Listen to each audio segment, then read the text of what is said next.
오늘 말씀 보시겠습니다. 오늘 말씀 먼저 오늘 두 군데 말씀인데요. 이사야서 43장 19절 말씀입니다. 이사야서 43장 19절 말씀 우리 모니터 보면서 그냥 함께 합독하도록 하겠습니다. 합독합니다. 시작. 보라 내가 세일을 행하리니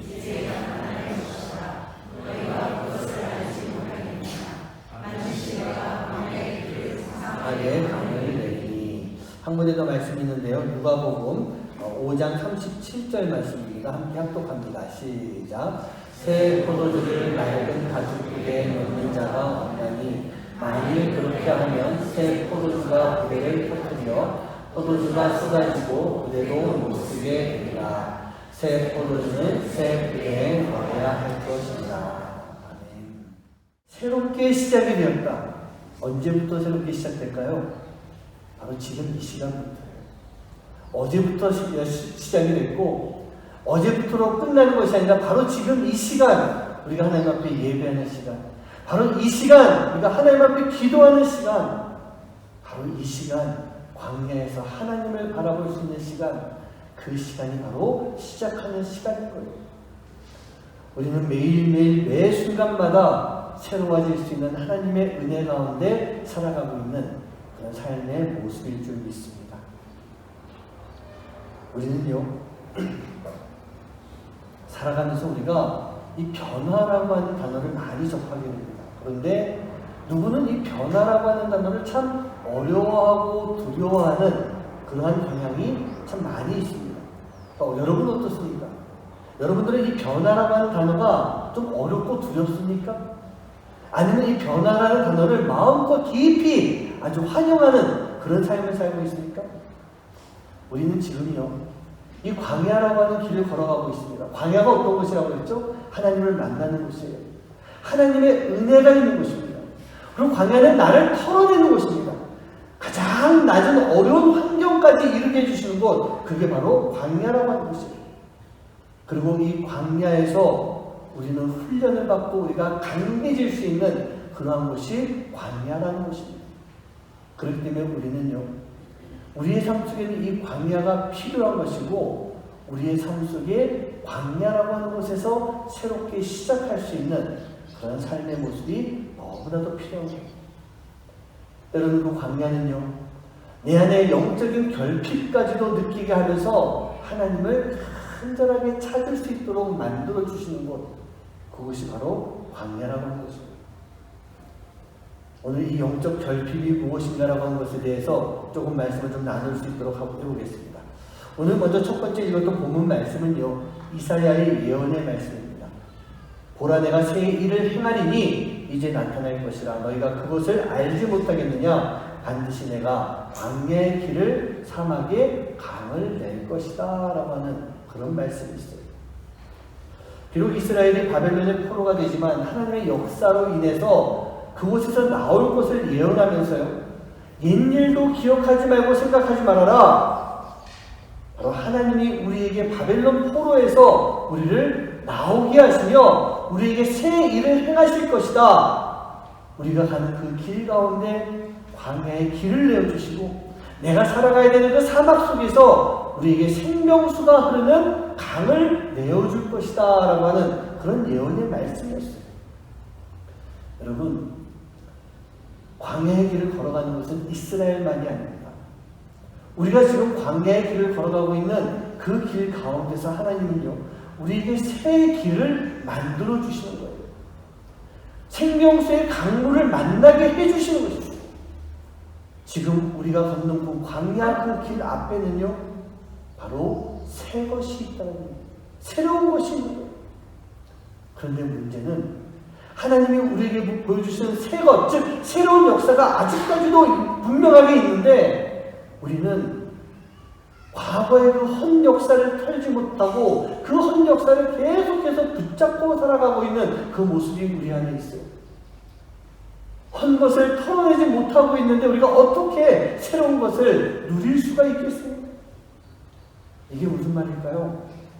우리는요, 아직도 우리의 삶 속에서 변화라고 하는 것을 거부하고 살아가고 있는 그 모습인 것입니다. 우리의 삶 자체가 흔들리고 변화되는 것, 그것에 두려운 마음이 있기 때문에 우리는 변화를 거부하며 광야 속에서 우리가 새롭게 되는 그 삶을 경험해야 되는데, 그 삶을 살아가야 되는데, 정작 우리가 옛것에 묶여서 새로워지지 못하고 있는 그 모습이 우리의 모습 가운데 나타나고 있는 거예요. 예수님의 시대와 초대교회 그 시대에 바리새인들은 문제가 참 많은 그런 사람들이었습니다. 그들은 자신들의 과거의 행실, 전통적으로 내려오는 그 관습에 얽매여 있었기 때문에 정작 메시아가 오셨음을 보고도, 메시아가 오심을 기다리고 있는 가운데 메시아가 오셨음에도 불구하고 그 메시아를 거부하고 있었던 거예요. 자신들의 안정된 입지가 흔들리며 변화되는 것을 두려워하는 그 마음이 있었기 때문에 메시아를 거부하고 그들만의 전통을 고집하고 살아가는 그런 모습이었던 것입니다. 여기서 여러분들에게 질문 한 가지 드려보겠습니다. 여러분, 우리가 알고 있는 바리새인들이 신앙적인 사람들이었습니까? 아니면 종교적인 사람들이었습니까? 아마 여러분들 중에서 바리새인들은 신앙적이었습니다 라고 말하는 분들은 아무도 안 계실 것 같아요. 그렇습니다. 바리새인들은요, 신앙적인 사람들이 아니라 종교적인 삶을 살아왔던 바로 그런 사람들이었어요. 그리고 종교적인 사람들의 특징이 있는데 뭐냐? 그들 스스로가 가지고 있는 엘리트 의식이 그 안에 반드시 있었어요. 내가 정통이야. 내가 엘리트야. 내가 하는 것이 최고로 좋은 신앙의 모습이야. 그들은 그런 생각을 가지고 있었던 거예요. 그러면서 진정한 신앙보다는 종교적인 행위에 묶여서 살아가는 그러한 모습이 바로 바리새인들의 모습이었어요. 그런데 여러분, 이 바리새인들의 이 모습은요, 2000년 전에 있었던 예수님 시대 초대교회만 있었던 것이 아니라 2000년이 지난 지금 우리 안에서도, 우리 교회 안에서도 세상에 있는 모든 교회 안에 동일한 그런 모습의 사람들이 많이 있다는 얘기입니다. 제가 지난주에 세례요한 이야기를 하면서 세례요한은 6개월의 삶을 위해서 평생을 광야에서 살면서 영적인 힘을 키웠던 그런 사람이다. 그러면서 그 광야에서 사역을 준비했던 사람이다라는 그런 말씀을 제가 잠깐 드렸어요. 여러분, 세례요한이 어떤 사람이겠습니까? 세례요한의 아버지는요, 사가랴라고 하는 그런 제사장이었어요. 아버지가 제사장이면 아들은요, 그 아버지 밑에서 제사장 수업을 받으면서 예루살렘에서 편안하게 제사장을 지내며 존경과 명예와 부를 누리면서 살아갈 수 있는 사람, 그 사람이 바로 제사장의 아들 세례 요한이었던 것입니다. 그런데 그는요, 그 존경과 명예와 부를 다 버리고 어디로 갔죠? 성경 말씀에서는 빈들, 즉 광야로 나갔다는 겁니다. 왜 그랬을까요? 당시 제사장의 영성은 이미 다 무너진 거짓된 것이고 위선적인 것이고 타락한 그런 삶의 모습이었기 때문입니다. 세례요한은 이 타락한 신앙, 옛것에 묶여있는 바로 그곳에 있을 수가 없었던 것입니다. 그래서 세례요한은 자신의 사명을 이루기 위해서 옛것이 아닌 새것을 찾아서 광야로 나갔던 것이고, 바로 그곳에서 하나님의 명령에 따라 성령의 이끌림에 따라 영적인 힘을 키우면서 바로 광야에서 새로운 바람을 일으키고 있었던, 성령의 새로운 바람을 일으키는 그런 사람이었던 거예요. 요단강에서 세례를 통해서 회개의 새 바람을 일으키게 됩니다. 그리고 예수님은요, 바로 그 세례 요한에게 세례를 받으시면서 성령이 충만해지는 그 시간을 갖게 되시고, 그 충만한 성령님에 이끌려서 광야로 나아가시고 40일 동안 금식하시며 사단에게 시험까지 받으시는 그 시간을 통해 성령의 능력을 채우게 되시는 거예요.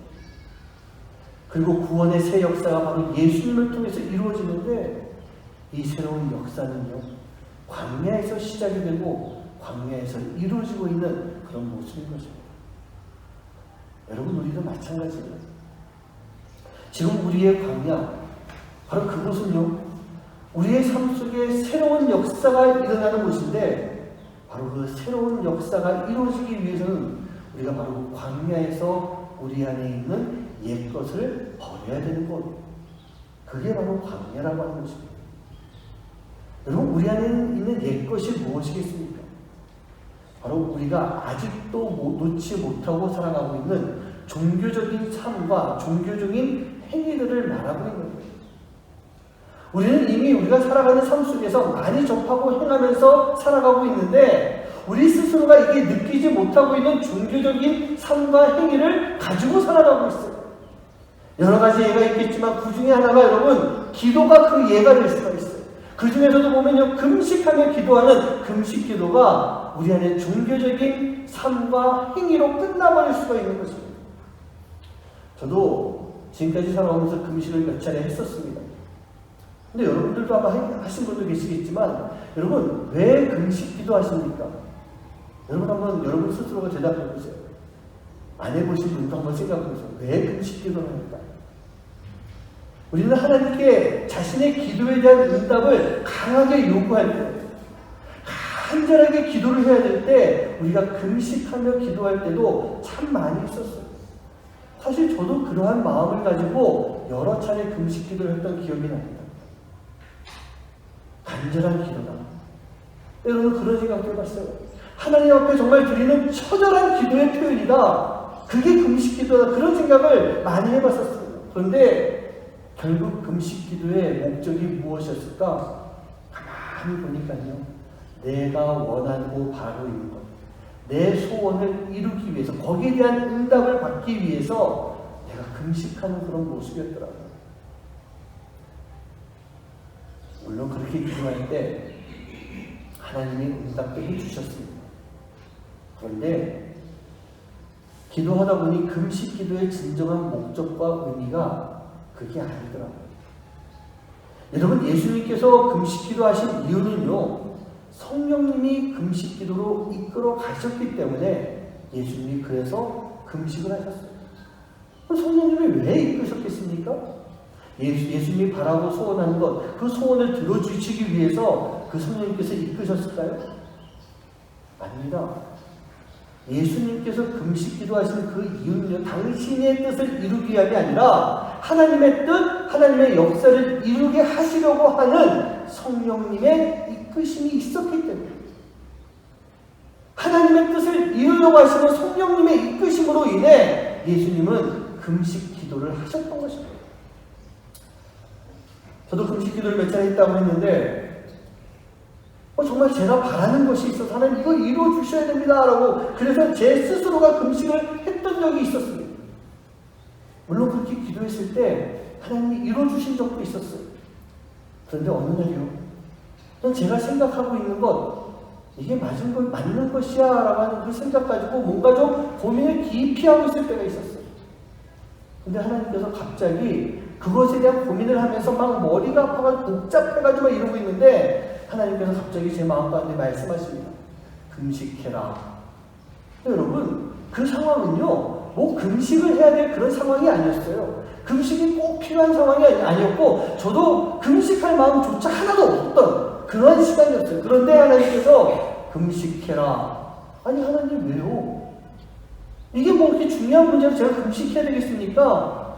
근데 여러분 하나님께서 금식의 일정까지 말씀해 주시면서 금식하라고 하시더라고요. 그래서 제가 속으로 그랬습니다.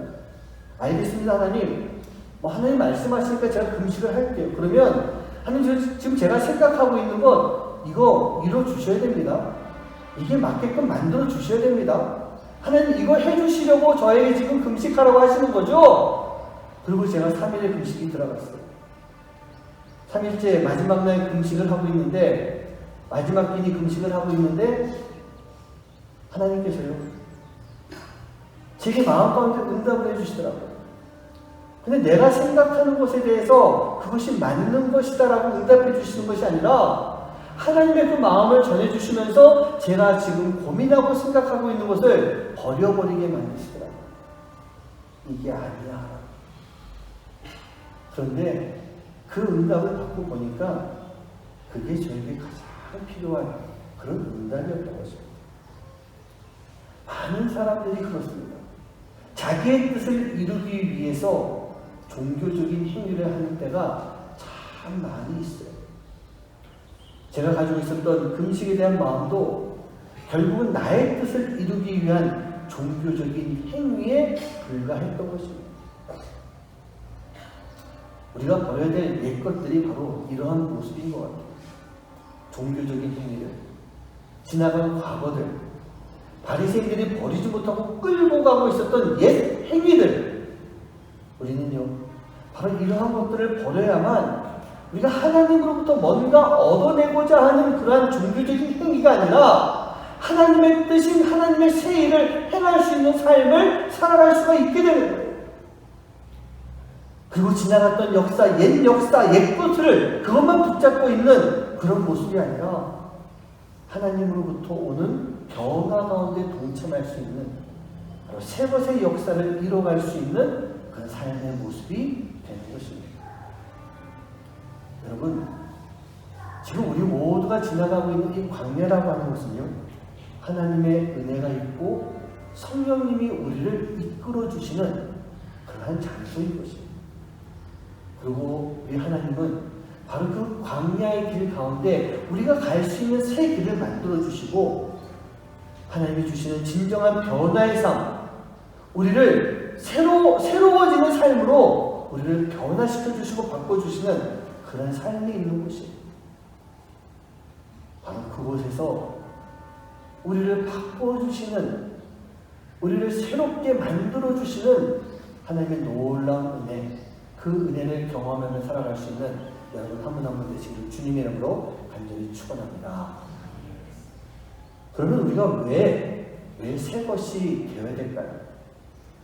그냥 편하게 살던 대로 살아가면 되는데, 이 광야라고 하는 이 힘들고 어려운 시간들을 통해 가지고 왜 굳이 우리가 새 것이 되어야 되는 것일까? 오늘 본문 두 번째 말씀을 다시 한번 보도록 하겠습니다. 누가복음 5장 37절 38절 말씀 같이 합독합니다. 시작. 새 포도주를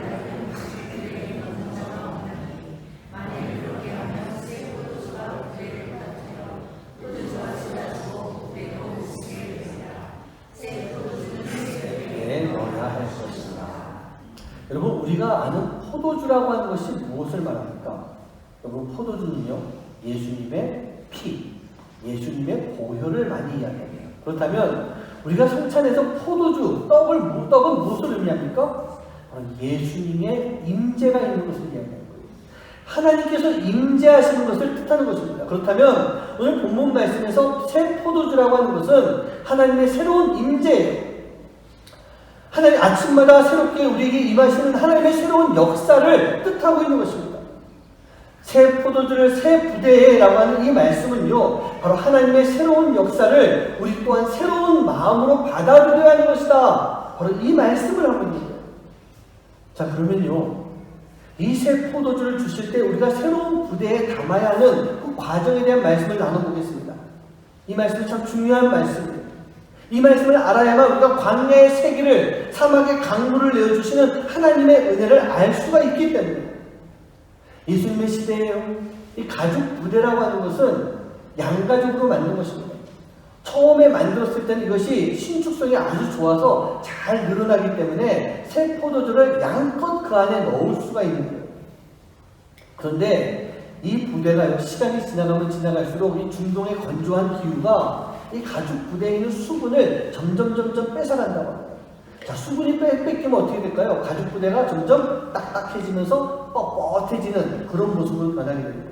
그리고 시간이 지나게 되면 결국 이 부대가 터지게 되면서 포도주를 다 버리게 되는, 부대도 못 쓰게 되는 그런 모습이 됩니다. 그럼 여러분, 여기에서 이 부대라고 하는 것이 무엇이겠습니까? 누구겠습니까? 우리예요. 나 자신을 얘기하는 것입니다.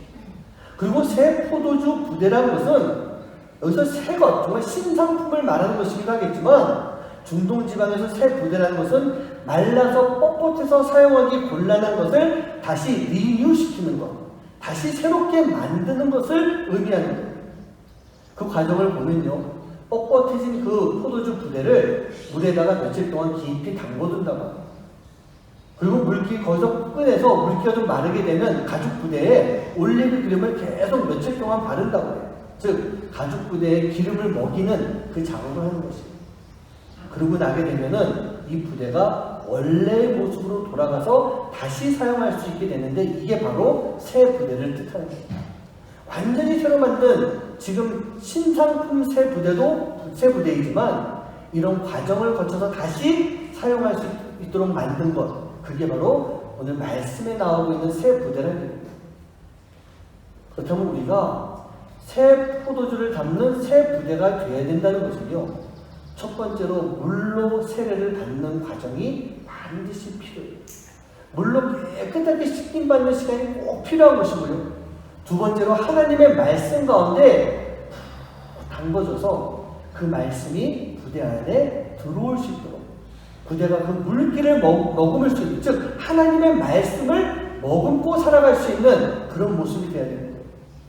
그리고 세 번째는요, 성령의 기름 부으신 가운데 새 기름을 잘 바르고 이제 원래의 모습으로 되돌아가는, 즉 새 포도주를 다시 담을 수 있는 새 부대로 만들어지는 것, 즉 회복되는 것을 뜻하고 있는 것입니다. 사랑하는 부모님들, 우리는요, 우리의 인생에 있어서 몇 차례씩 새 부대로 바뀌게 되는, 변화되는, 거듭나는 그 시간들이 우리 안에 반드시 필요한 거예요. 그냥 무조건 새 것에 갖다가 쓰는 것이 아니라 이제 못 쓰게 된 것, 낡은 것, 옛 것을 다시 새 것으로 만드는 그런 역사가 바로 우리의 삶에 나타나는 역사가 되어야 되는 거예요. 과거의 관습과 그 습관에 매여 있음으로 인해서 말라서 못 쓰게 되는 부대의 모습인 종교적인 삶을 살아가는 것이 아니라 새로운 것을 채우기 위해서 다시 새롭게 태어나는 새 부대와 같은 삶, 새 부대와 같은 모습, 그 모습이 우리 안에 반드시 있어야 됩니다. 우리가 행하는 모든 신앙생활이 형식이 아닌 진심이 될 수가 있어야 됩니다. 우리가 같이 한번 읽어봤으면 좋겠는데요. 자, 예배가 어떤 모습이 되어야 될까요? 같이 그 주일부터 한번 읽어봅니다. 시작. 주일이 되었기에 찾아오는 시간이 아니어야 됩니다. 무슨 말씀인지 아시겠습니까? 그럼 기도는 어떨까요? 시작. 내가 원하는 것을 얻기 위해 구하는 시간이 아니어야 됩니다. 찬양은 어떨까요? 내 감정을 표현하는 것이 아니어야 됩니다. 우리가 봉사하는 것, 사역하는 것은 어떨까요? 시작. 나의 만족과 나를 드러내기 위함이 아니어야 됩니다. 여러분, 우리 안에요, 이러한 마음들이 사라지지 않으면 우리는 종교적인 행위를 하는 옛부대, 옛것일 수밖에 없는 것입니다. 결국 오래되고 굳어버려서 터질 수밖에 없는 그런 낡은 부대의 모습이 될 수밖에 없어요. 어떻게 할 때? 이런 종교적인 행위, 종교적인 삶을 살아가고 있는 그런 모습일 때 절대로 우리 안에 새 포도주의 역사가 나타날 수가 없게 되는 것입니다. 즉 하나님의 새로운 은혜를 받지 못하고 우리는 결국 말라서 터져버리는 그런 옛 부대, 옛 것의 모습이 될 수밖에 없는 거예요. 그렇다고 한다면 이 광야에서 우리를 향하신 하나님의 은혜가 무엇일까요? 나를요, 하나님의 새로운 일을 맡기는 새 포도주로 나를 바꿔주시는 것, 나를 버리고 새로운 것으로 사오시는 것이 아니라 낡은 나를 새 포도주 부대로 새롭게 바꿔주시는 것, 어디에서? 바로 우리가 걸어가고 있는, 우리가 지금 느끼고 힘들어하고 있는 그 광야라고 하는 곳에서. 누가요? 하나님. 여러분 믿으십니까? 지금 우리에게 주어진 이 광야의 시간이라고 하는 것은 옛 부대가 새 부대가 되기 위해 지금 물 속에 빠져서 그 물 안에 들어가 있는 그 시간인 거예요. 그리고 이제 그곳에서 나와서 이제 말라졌을 때 바로 성령의 기름 부으심을 통해 새 부대로 거듭날 수 있는 삶, 그러한 삶을 살아갈 수 있는 여러분 한 분 한 분 되시기를 주님 이름으로 간절히 축원합니다. 네, 마지막으로요, 제가 중요한 말씀 한 가지를 좀 드리려고 합니다. 잘 들으셔야 돼요. 헌 부대를 새 부대로 바꾼다는 것에 중요한, 꼭 해야 되는 한 가지 행동이 있습니다. 무엇일까? 바로 헌 부대에 있는 포도주를 모두 다 남김없이 다 버려야 돼요. 한 방울도 남김없이 다 버려야 되는 거예요. 바로 이 옛 포도주를 버려야만 새 부대로 만들 수 있는 작업, 그 작업을 시작할 수가 있는 거예요. 그럼 여러분, 이 옛 포도주가 무엇일까요? 이 옛 포도주는 바로 우리 안에 쌓여있는 하나님을 향한 종교적인 행위다. 그렇게 말씀드릴 수 있는데, 그럼 제가 아까 포도주가 하나님의 임재라고 했다면, 여러분 옛 포도주를 버린다라고 하는 것은 우리 안에 있는 하나님을 버려야 된다라고 하는 그런 말씀이 되지 않겠습니까? 우리 안에 있는 하나님을 버려야 된다는 얘기예요. 우리 안에 하나님에 대한 공백이 생기는 그 시간을 말하는 거예요. 그렇습니다. 우리는요, 우리 안에 있는 하나님을 버려야 됩니다. 험부대가 새 부대로 바뀌기 위해서는 포도주가 없는 메마른 시간이 꼭 필요하다는 거예요. 내 안에 하나님이 없는 시간이 반드시 필요해요. 이 말씀을 드리니까 여러분 표정이 지금 꿀꺽하면서 목사님 이상한 말씀 하시는 것 같아요. 요즘 뉴스에 하도 신천지 이단 얘기 많이 나오니까 목사님 혹시 이단 아니야? 그럴지도 모르겠어요. 여러분 잘 들으시기 바랍니다. 우리가 지금 지나가야 하는 이 광야라고 하는 곳은요, 분명히 하나님을 버리는 시간이 돼요. 그러면 우리가 버려야 되는 하나님은 어떤 하나님입니까? 바로요, 내가 데리고 있는 하나님을 버려야 된다는 거예요. 내가 데리고 있는 하나님을 버려야 되는 거예요. 우리가 새 부대가 되기 위해서는 내가 데리고 있는 하나님을 버리는 그 공백의 시간이 반드시 필요한 것입니다.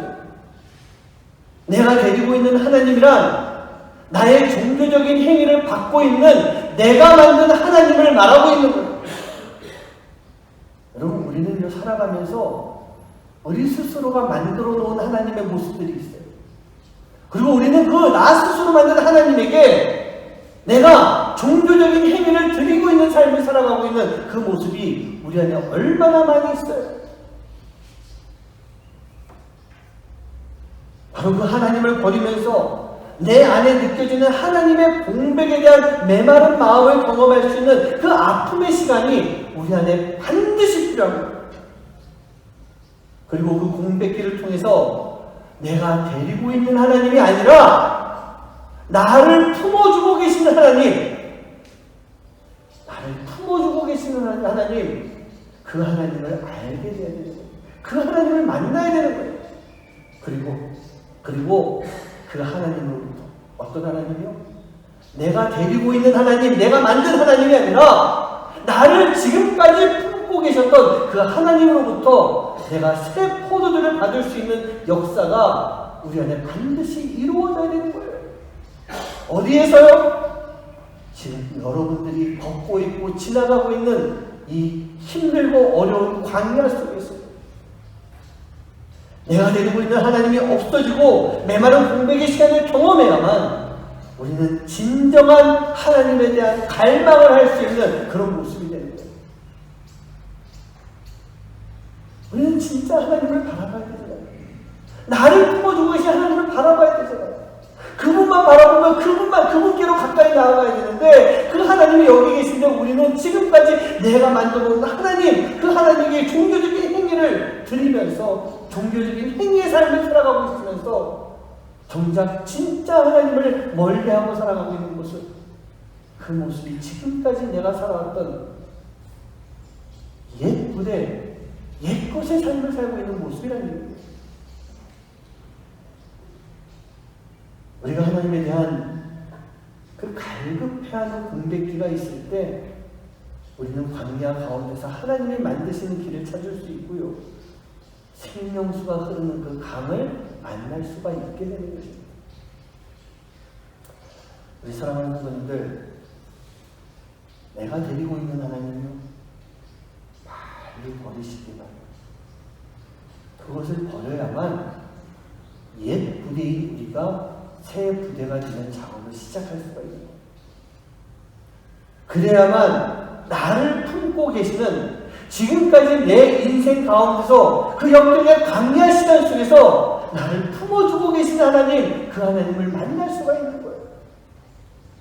그래야만 그 하나님이 새롭게 만들어주시는 새 부대로 내가 변할 수가 있게 되는 것입니다.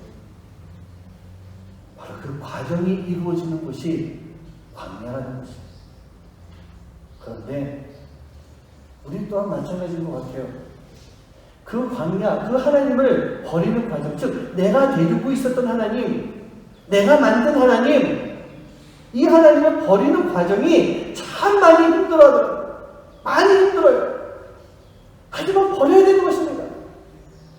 내가 소유하고 있는 그 하나님을 버릴 때 나를 지명하고 나를 책임져 주신 하나님, 나를 품고 안아주고 계시는 그 하나님을 내가 만날 수가 있기 때문에 지금 내가 갖고 있는 광야에서 내가 데리고 있는 하나님을 버릴 수 있는 은혜, 그 은혜를 경험하시기 바랍니다. 그리고 진정으로 하나님을 갈망하는 우리의 그 소망을 통해서 나를 품고 계신 하나님으로부터 새 포도주를 받을 수 있는 새 포도주를 위한 새 부대로 변화되는 광야의 삶, 그 삶을 누릴 수 있는 여러분 한 분 한 분 되시기를 주님의 이름으로 간절히 축원합니다. 말씀 한 군데를 여러분께 드리면서 말씀을 좀 마치려고 합니다. 시편 63편 1절과 2절 말씀입니다. 같이 한번 읽어볼까요? 시작. 하나님이시여 주는 나의 하나님이시라. 내가 간절히 주를 찾되 물이 없어 마르고 황폐한 땅에서 내 영혼이 주를 갈망하며 내 육체가 주를 사모하나이다. 아멘. 다윗이 고백하지 않습니까? 내가 간절히 주님을 찾는다고, 내가 간절히 주님을 앙고한다고, 내 영혼이 주를 갈망하며 주를 찾습니다. 근데 어디서 찾아요? 물이 없어 마르고 황폐한 땅에서 내가 주님을 찾습니다. 광야는요, 내가 나를 메마르게 만들어야 되는 것입니다. 그 옛 포도주를 다 버렸을 때 비어있는 궁백으로서 내가 메말라야 되는 거예요. 나를 메마르게 했을 때 바로 그곳에서 내가 하나님을 간절하게 찾을 수 있는 삶이 됩니다. 그리고 그곳에서 나를 품어주고 계시는 은혜의 하나님을 만나게 되는 것. 이게 바로 광야에서 우리에게 은혜를 베풀어 주시는 하나님의 놀라운 은혜이고 역사인 줄 믿습니다. 바로 오늘 그 주님과 함께 할 수 있는, 그 주님과 함께 여러분의 광야의 길을 힘차게 나아갈 수 있는 여러분 한 분 한 분 되시길 주님의 이름으로 간절히 축원합니다.